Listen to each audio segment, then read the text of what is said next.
Welcome to ಅಮ್ಮುಸ್ kitchen. ನಾನಿವತ್ತು ನಿಮಗೆ ಈಸಿಯಾಗಿ ಮೂಸಂಬಿ ಜ್ಯೂಸ್ ಹೇಗೆ ಮಾಡೋದು ಅಂತ ಹೇಳ್ಕೊಡ್ತೀನಿ ಬನ್ನಿ. ಮೂಸಂಬಿ ಜ್ಯೂಸ್ ಕುಡಿಯೋದ್ರಿಂದ ನಮಗೆ ಸುಸ್ತು ಕಮ್ಮಿ ಆಗುತ್ತೆ ಅಂತೇಳಿ ಡಾಕ್ಟ್ರ್ ಸಜೆಷನ್ ಕೂಡ ಇದೆ. ಅದು ಹೇಗೆ ಮಾಡೋದು ಅಂತ ಅಂದರೆ, ಫಸ್ಟಿಗೆ ಬಂದು ಮೂಸಂಬಿನ ಬಿಡಿಸ್ಕೊಂಡು ಜಾರಿಗೆ 1 ಕಪ್ಪಿಗೆ ಆಗೋಷ್ಟು ನಾನು 3 ಹಣ್ಣುಗಳನ್ನ ತೊಗೊಳ್ತಾ ಇದ್ದೀನಿ. ಸಿಪ್ಪೆ ತೆಗೆದು 3 ಹಣ್ಣು ಜಾರಿಗೆ ಹಾಕ್ಕೊಳ್ತಾ ಇದ್ದೀನಿ. ನಂತರ ಇದಕ್ಕೆ ಶುಗರ್ ಸೇರಿಸ್ಕೊಳ್ಳಿ. ಶುಗರ್ ಬಂದು ಆಪ್ಷನಬಲು, ನೀವು ಬೇಕು ಅಂದರೆ ಹಾಕ್ಕೊಳ್ಳಿ, ಬೇಡ ಅಂದರೆ ಸ್ಕಿಪ್ ಮಾಡ್ಕೋಬೋದು. ನಾನು 3 ಸ್ಪೂನ್ ಹಾಕ್ಕೊಳ್ತಾ ಇದ್ದೀನಿ. ನಂತರ ಲಿಡ್ ಕ್ಲೋಸ್ ಮಾಡಿ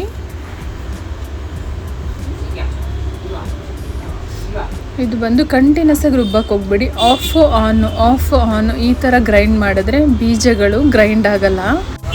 ಬೀಜಗಳು ಗ್ರೈಂಡ್ ಆದರೆ ನಿಮಗೆ ಕಹಿ ಬಂದುಬಿಡುತ್ತೆ ಜ್ಯೂಸು. ಹಾಗಾಗಿ ಬೀಜಗಳು ಗ್ರೈಂಡ್ ಆಗದಿರೋ ಥರ ನೀವು ಜ್ಯೂಸ್ ಮಾಡಬೇಕು. ಸೊ ನೋಡಿ, ಆಫ್ ಮಾಡ್ತಾಯಿದ್ದೀನಿ ಇವಾಗ. ಆಗಿದೆ ನೋಡಿ ಹೇಗೆ ಬಂದಿದೆ. ಸೊ ಇದನ್ನು ಫಿಲ್ಟ್ರ್ ಮಾಡ್ಕೊಳ್ಳಿ. ಫಿಲ್ಟ್ರ್ ಮಾಡುವಾಗ ಸ್ವಲ್ಪ ದೊಡ್ಡ ಜರಡಿಯಲ್ಲಿ ಮಾಡಿದ್ರೆ ನಿಮಗೆ ಕ್ಲೀನಾಗಿ ಫಿಲ್ಟ್ರ್ ಆಗುತ್ತೆ, ಜ್ಯೂಸ್ ಎಲ್ಲ ಕ್ಲೀನಾಗಿ ಬರುತ್ತೆ. ಸೊ ಇನ್ನೊಂದು ಅಡ್ವಾಂಟೇಜ್ ಏನಂದರೆ, ಜ್ಯೂಸ್ ಕ್ಲೀನಾಗಿ ಬರಬೇಕು ಅಂತಂದರೆ ಈ ಥರ ಮಾಡಿ ಒಂದು ಪ್ಲೇಟ್ ತೊಗೊಂಡು ಹೊತ್ತಿದ್ರೆ ಅದನ್ನು ಕ್ಲೀನಾಗಿ ಜ್ಯೂಸ್ ಎಲ್ಲ ಬರುತ್ತೆ, ವೇಸ್ಟ್ ಆಗಿದ್ರೆ ಎಲ್ಲ ಬರುತ್ತೆ. ಈ ಥರ ಮಾಡ್ಕೊಳ್ಳಿ.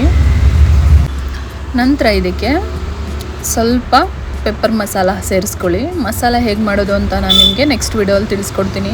ಈ ಮಸಾಲ ಹಾಕೋದ್ರಿಂದ ನಿಮಗೆ ಥ್ರೋಟ್ ಇನ್ಫೆಕ್ಷನ್ನು, ಕಾಫಿಗೆ ತುಂಬ ಒಳ್ಳೆಯದು. ಸೊ ಹಂಗಾಗಿ ಇದನ್ನು ಹಾಕ್ಕೊಳ್ಳಿ. ಇವಾಗ ಇದಕ್ಕೆ ಗ್ಲಾಸ್ಗೆ ಹಾಕ್ಕೊಳ್ತಾ ಇದ್ದೀನಿ. ನೋಡಿ ರೆಡಿ ಆಗಿದೆ ಜ್ಯೂಸು. ನೀವು ಕೂಡ ಇದು ನಿಮ್ಮ ಮನೇಲಿ ಟ್ರೈ ಮಾಡಿ ಹೇಗೆ ಬಂತು ಅಂತೇಳಿ ನನಗೆ ಕಮೆಂಟ್ ಬಾಕ್ಸಲ್ಲಿ ಕಮೆಂಟ್ ಮಾಡಿ.